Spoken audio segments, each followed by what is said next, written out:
This Dharma that has been awakened to is profound, hard to see, hard to understand, peaceful and sublime, unattained by mere reasoning, subtle to be experienced by the wise.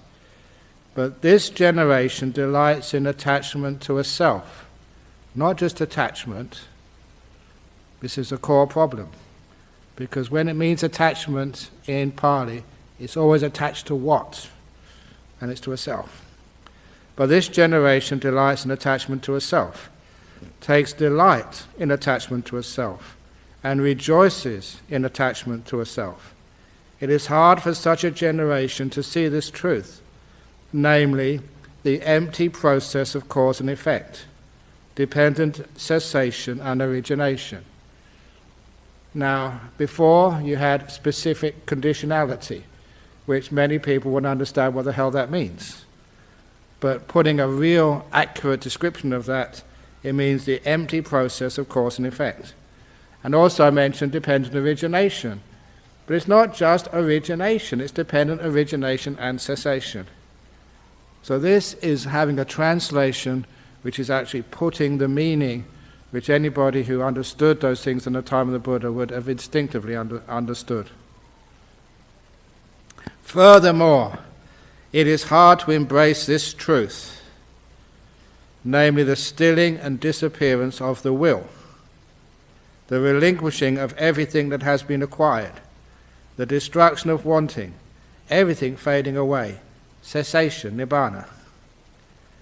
There are beings with little dust in their eyes that are wasting through not hearing this Dhamma.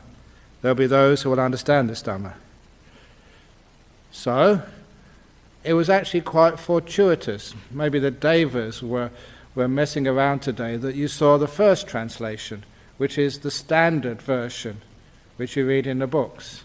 This is actually the more accurate translation of those parts of the Four Noble Truths. Especially this is powerful. It is hard to embrace this truth. I've been trying to teach this for years. The stilling and disappearance of the will. The relinquishing, otherwise called letting go. The relinquishing of everything that has been acquired. No more attainments, please. The destruction of wanting. Everything. I mean everything, including you, fading away. Cessation, nibbana. So, my understanding is in the time of the Buddha, when the Buddha said this, that's what they would have understood. And that's really powerful and really hard-hitting. Any comments or questions? Yes? Ajahn Brahm, why is cause and effect empty? Aha! It is because if it was something in it, it would never be allowed to stop, to finish, to end. There is something in science which is a fundamental law of physics, the conservation of mass energy. Things can't disappear, they can just change their form. And that is something which is a very powerful philosophical truth. It just applies to science as it applies to everything else. So if there was something in the middle of cause and effect, then there could never be any ending, nor could there be a coming together from zero. For many years, even in science, because of understanding this from the Buddha's teachings, I always mention that it's possible, and it makes a lot of sense to me, that this physical stuff in this universe, mass energy, how could it have come from nothing? It can only come from nothing, if the sum total of mass energy in the universe was absolutely zero. It cancels out. And there is such a thing which we know as negative energy, and I'm not talking about sort of emotional stuff. I mean real hard physical energy, mass, which is negative. And a good example of that from people who've done school physics is potential energy. Anything which has got mass in a gravitational field, it takes energy to move that into a freedom from that gravitational field. It has a negative energy component. And I thought that was very smart for me to figure that out. And about 6 months ago, somebody sent me an email saying, I think it was maybe Cherry may have sent me the email, but she's asleep. She's been working very hard. Poor old Cherry. Oh, I think poor old Cherry. She was just in Jhana. Cherry, I think you sent me an email that some scientist somewhere had suddenly discovered the origin of the universe. And exactly what I said just now. And they were just saying they discovered this. I discovered this years ago. So this is when it's an empty process. Even mass energy is an empty process. Always changing. But if all the mass energy could just come together in the whole universe, it wouldn't explode in huge energy. It would just poof. It would all just cancel each other out. And the universe would be empty again. The empty universe, the zero-sum universe, coming from nothing, nothing now, and nothing in the end. To me, that is beautiful. There's nothing here. So that's the empty process. If there's something there, it goes on for eternity. Some people like eternity. Me, I like endings. The difference is Groundhog Day. The day goes on and on and on, again and again and again and again and again. Would you like eternity? Eternal life? You get so bored after a few hundred years. So it's best to have an ending. And you can only have an ending if there's nothing there in the middle. The empty process. Cause and effect. Okay. Any other questions? Because this is heavy stuff here. This goes to the core stuff. Where it says conditioned phenomena, sankhara, I translated that as will. And for a long time I've been wanting to translate the fourth khandha as will. And it was only with the encouragement of my compatriot in crime, Ajahn Brahm, who said, yeah, it does mean will. It does mean will. That's what it means. So you can actually see this stuff here, where you say that it is hard for a person to understand the stilling and disappearance of the will. Can you really get your head around that, what it means? And the reason why that's important, because that's exactly what happens to you in a deep meditation, in the jhanas. Temporary disappearance of your will. That's why you cannot experience this just by mere reasoning. You have to have the experience of these states. Otherwise you'll always be attaching to a self somewhere. The only reason why people find it hard to comprehend the stilling of the will is because that means that they go and they're attached to a self. Okay, no questions, amazing. When it calls the truth of suffering is the 5 components of existence, the khandhas. And how in particular are the 5 components of existence suffering? They are as follows. The body, instead of putting Vedana as feeling, I'm now preferring the word experience. Experience always comes with a positive or negative affection. Either you enjoy it or you don't enjoy it, but the real meaning of the Vedana is actually experience. It means what is experienced. Perception, will, and other mental formations, that's the sankhara, and consciousnesses. You see the plural there? Because that 5th of the khandhas is not consciousness.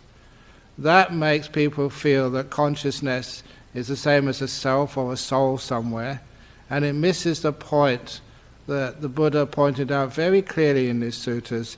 There is not just one consciousness, but 6 different types of consciousnesses. And that just different way of perceiving the world, of course, changes a lot of our understanding of a self, a me, when it's consciousnesses rather than a consciousness, as you will find out in a few minutes. And how, in particular, are the 5 here, we've done those ones, the sankhara and consciousnesses.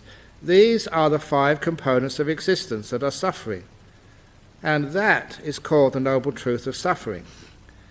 And this is from the next one. It starts off with lady, because this is a person asking an Arahat Bhikkhuni some questions. So they called it lady. Maybe you should call it Ayya or something. It might be better.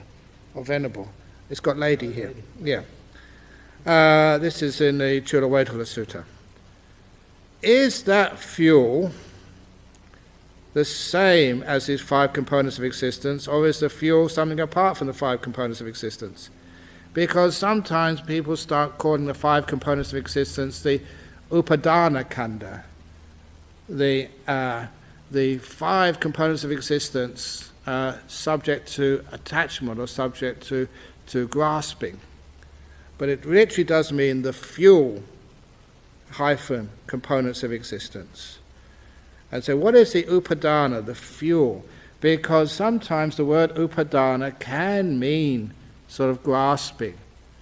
But it means grasping in the way that an engine, a car engine, grasps and takes up the fuel, the petrol in your car, in order for it to burn and to create the thrust for your car to move. In particular, it is used when a flame of a candle takes up sort of the wax of the candle. It actually upadanas it. It is the fuel which actually drives things. And where in many translators first started calling upadana craving or grasping, it doesn't really match what the Buddha's trying to say. It does mean like a fuel, the thing which keeps things going, which drives your car, which keeps either delusion or this thing we call life going. It's fuel. So, is the fuel the same as these 5 components of existence? The fuel actually creates these 5 components of existence, keeps them going. Or is the fuel something apart from the 5 components of existence? And as usual, that people say in a way which is, the question is wrong. Friend Visakha, that fuel is neither the same as the 5 components of existence, nor is the fuel separate from the 5 components of existence. It is the desire and wanting that is part of these 5 components of existence, the desire and wanting within the 5 khandhas. That is the fuel that sustains them.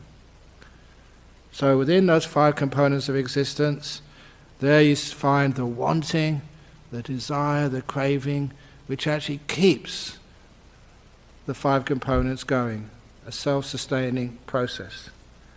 Not fuel from outside, but fuel from within.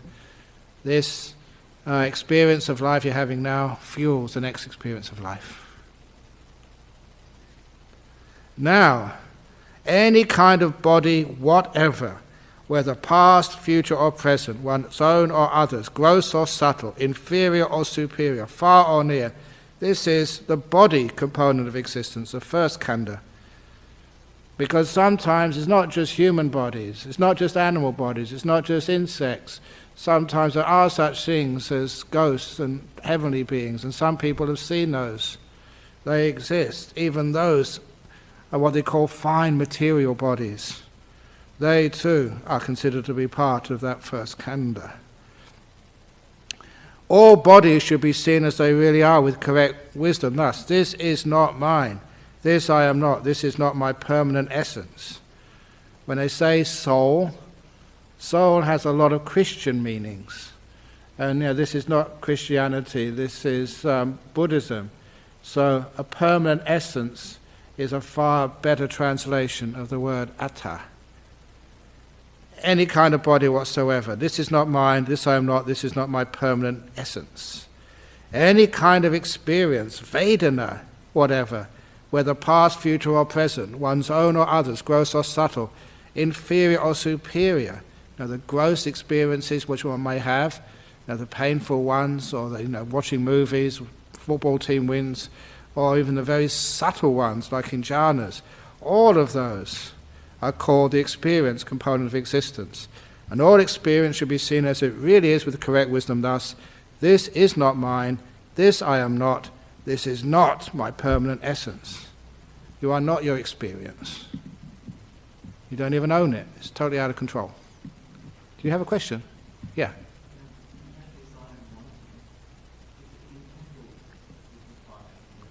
Very much entangled, especially the desire and wanting is especially entangled with the fourth, called will.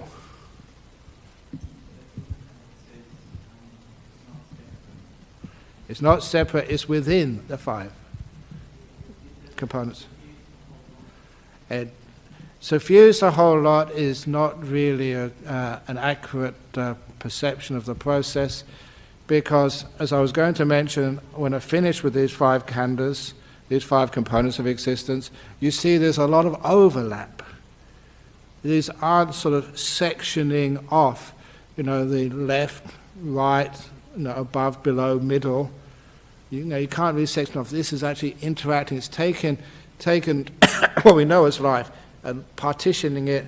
You can look at it as experience. You can look at it as a body stuff. You can look at it as perception. All life is perception in that respect.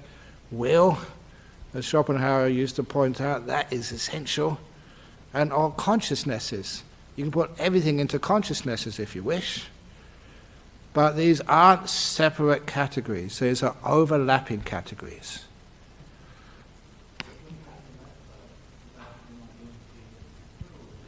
They have not an identity, but they have features which separate them.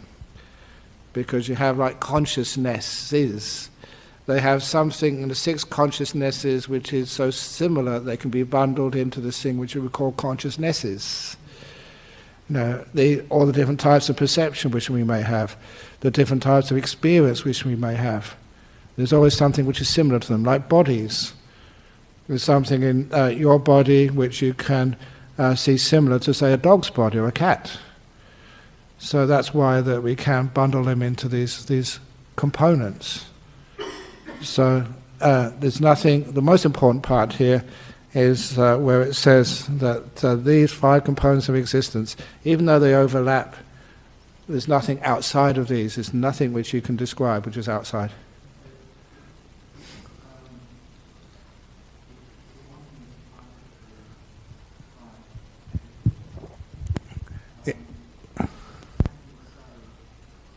And the wanting is part of the five aggregates, yes. How can you say that it's not part of the five aggregates? Because it's not, it is part of the five aggregates. It's part of the one which is now, and it creates the five aggregates which are coming next. So this is what he was saying. These five aggregates, the way the Buddha said, these five aggregates are fueled. What keeps them going? What drives them? It's a cause and effect process. What pushes it along? That is the wanting. So in every experiential process, at some level you'll find wanting. You find wanting there. Sometimes they're not wanting. If that happens, you're driving it forward. If there's no wanting, it becomes still. Yeah. And eventually it can even stop. Anyway, any kind of perception, this is experience, any kind of experience, past, future, all experience should be seen as it really is with the correct wisdom, thus, this is not mine, this I am not, this is not my permanent essence. Any kind of perception whatever, whether past, future or present, one's own or others, gross or subtle, inferior or superior, far or near, this is the perception component of existence. All perception should be seen as it really is with correct wisdom. Thus, this is not mine. This I am not. This is not my permanent essence. So, what does your perception belong to? Where does perception come from? It is not yours. It comes from conditioning, from brainwashing, from seeing movies, from seeing advertisements. Misunderstandings, yeah. Now, the fourth component of existence, any kind of will and the other mental formations. It is true that will is a main part of the fourth component of existence, what makes up your body and mind, But there's other things as well based on the will, like thinking and other emotions that comes into the sankhara bucket. So any kind of will and other mental formations, whatever, whether past, future or present, one's own or others, gross or subtle, inferior or superior, far or near, this is the will and mental formations component of existence. All will should be seen as they really are with correct wisdom thus. This is not mine. This I am not. This is not my permanent essence. And if you understand that, you've got a long way to enlightenment. I mean, really understand it. I mean, it's not your will. You didn't decide to come here. You didn't decide to smile or shrug your shoulders. That's what the Buddha's saying. Now, I want to emphasize here, this is an accurate translation from the suttas. Any kind, not even one place, many places this is repeated, any kind of consciousness, whatever, past, future or present, one's own or others, gross or subtle, inferior or superior, far or near, all types of consciousness. So people who say, what about cosmic consciousness, or original consciousness, or underlying ground of all being consciousness? The whole purpose of this phrase is saying all consciousness, a whole lot. There's nothing outside, no consciousnesses which aren't included in this kanda. Because a lot of time, people, please excuse me, but it did come from a Hindu, trying to get some fundamental cosmic eternal consciousness which is exempt, from everything else. And this is not the Buddha's teaching. The Buddha said very clearly, and this is a phrase which keeps saying it again and again and again, all consciousnesses, sabba viññāna, gross or subtle, inferior or superior, far or near, past, future or present, should be seen as it truly is. This is not my permanent essence. So it's all, everything is included here, no exceptions. People always want to try and find exceptions. Anyway, now we go into the definition of these in more detail, of the 5 components of existence, the form or body. And what is the form component of existence? It's the 4 great elements and the physical qualities derived from the 4 great elements. And what are the 4 great elements? Earth, water, fire, and the air element. In the suttas they go to great lengths describing these things, but again, this is already you need to know, it's just stuff. The experience, Vedana component of existence. There are the 3 types of experience. What are the 3? Pleasant experience through any of the 6 senses, unpleasant experience through any of the 6 senses, and neither unpleasant nor pleasant experience through any of the 6 senses. These are the 3 types of experience.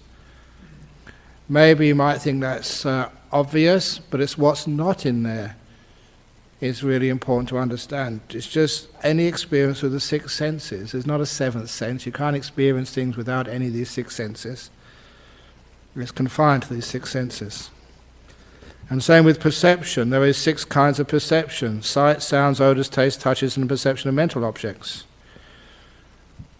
The 4th, the will and other mental formation components of existence. What are volitions? There are the 6 kinds of volition.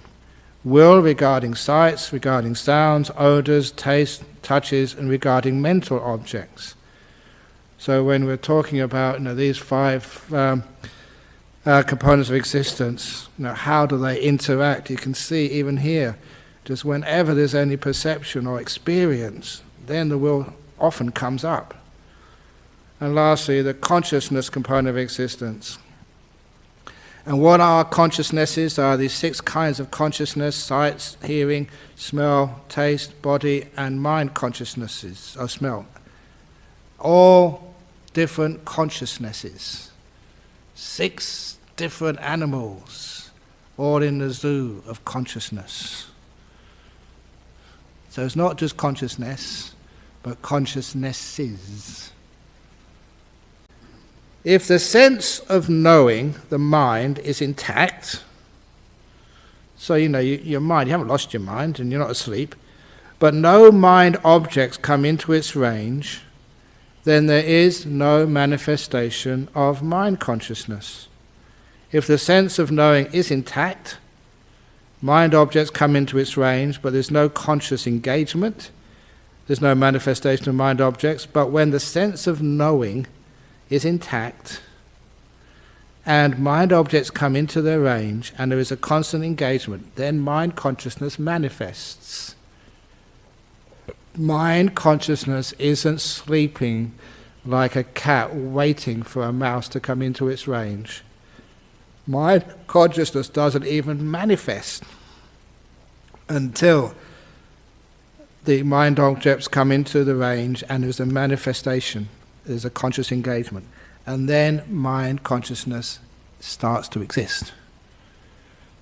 It's not there beforehand. It's not like a computer which is always ready there for you just once you turn it in and log on. It's literally not there, consciousness, until something happens. It's dependently originated. There's no flame until there's the heat, the wax and the wick. So there's no mind consciousness until there's a sense of knowing, a mind object and its conscious engagement. Dependently arising, not always existing. But when the sense of knowing is intact, okay, mind objects come into its range and there is conscious engagement, then mind consciousness manifests. And so with the other 5 sense consciousnesses. You may have a good sight, but there's nothing to see, such as you're in the darkness, and there's no conscious engagement, which means the sight is not, it's not just waiting, the sight doesn't exist. It's turned off. Or, for example, you know that you have a sense of eye and an object comes into its range, but you're busy listening to music or something, then you don't see it. Or rather, I would say, the sense of sight is intact, and there's an object, like a person walking towards you, but there's no conscious engagement because you're SMSing on your smartphone, and then there's no conscious engagement, so you don't see the person, you bump into them. I don't know how many times that happens at the airport. I'm just really disgusting at the airport. You try to walk through the airport, and these people are just texting, and they don't know where they're going, and you just have to really avoid them. It's just like chaos. Anyway, that's my sort of suffering. So, the other 5 consciousness. And consciousness, in particular, is reckoned by the particular condition dependent upon which it arises. When consciousness arises dependent on sight and visual objects, it is reckoned as sight consciousness. When consciousness arises depending on hearing and sounds, it is reckoned as hearing consciousness. When consciousness arises dependent on smell and odours, it is reckoned as smell consciousness. When consciousness arises dependent upon taste and flavours, it is reckoned as taste consciousness. And when consciousness arises dependent upon touch and tangibles, it is reckoned as touch consciousness. When consciousness arises dependent upon the mind and mind objects, it is reckoned as mind consciousness. All different types of consciousnesses. They are not one and the same. Whatsoever there is of form, this belongs to the form component of existence. Whatever there is of experience belongs to experience component of existence. Whatsoever there is of perception belongs to perception component of existence. Whatsoever there are of will and other mental formation, this belongs to the will component of existence. Whatever there is of consciousnesses, this belongs to the consciousnesses component of existence. It's inclusive. The Buddha's kept on saying this to make sure there's no possibility people can find out another type of consciousness outside of the 5 khandhas. And I have here Sankhara. This is, what is the Sankhara component of existence? The 4th khandha. The definition of Sankhara is the 6 types of will, Chaitanakaya, will involved with the objects of the 6 senses. I put this in here to give the sutta reference to Ajahn Brahm supplied this, why we call the 4th khandha will. And that's the sutta which justifies that translation. Now, I don't want to go too far because I think I might be... Okay, I'll just finish off a little bit more. Though someone might say, apart from form, apart from experience, apart from perception, apart from will, I will make known the coming and going of consciousnesses. Their passing away and rebirth, their growth, increase and expansion. That is impossible. In other words, the first four of the components of existence, form, in particular body, experience, perception and will, they are fundamental, inseparable from the coming and going of consciousnesses. Just as two sheaves of reeds might stand leaning against each other, so too with the objects of consciousness as a condition, consciousness comes to be. With consciousness as a condition, the objects of consciousness come to be. You need both. So if there's no objects of consciousness, consciousness doesn't exist. Without objects of consciousness, consciousness doesn't exist. Without consciousness, objects don't exist. The two hold on to each other like sheaves of reeds. Take one away and the other one falls down. So there's no such thing as consciousness without an object. No experience without consciousness. The two always go together, but especially the idea of consciousness without an object. That's one sheaf of reeds. It cannot hold up. If one were to remove one of those sheaves of reeds, the other would fall. So too, with the cessation of consciousness, the objects of consciousness cease to exist. With the cessation of the objects of consciousness, consciousness cease to exist. And that is a description of Buddhist meditation. To get consciousnesses to stop, to cease, the objects of consciousnesses have to be subdued, restrained, closing the eyes, be in a quiet place, sitting still. Because they disappear, then the consciousness associated with them disappears. And the mental consciousness, because the objects of the mind get very, very refined, and they'd start to disappear, then following them, the mind consciousness ceases too. The three characteristics of existence. All phenomena that arise from a cause do not persist. Anicca. All phenomena that arise from a cause is suffering. All phenomena are without a permanent essence.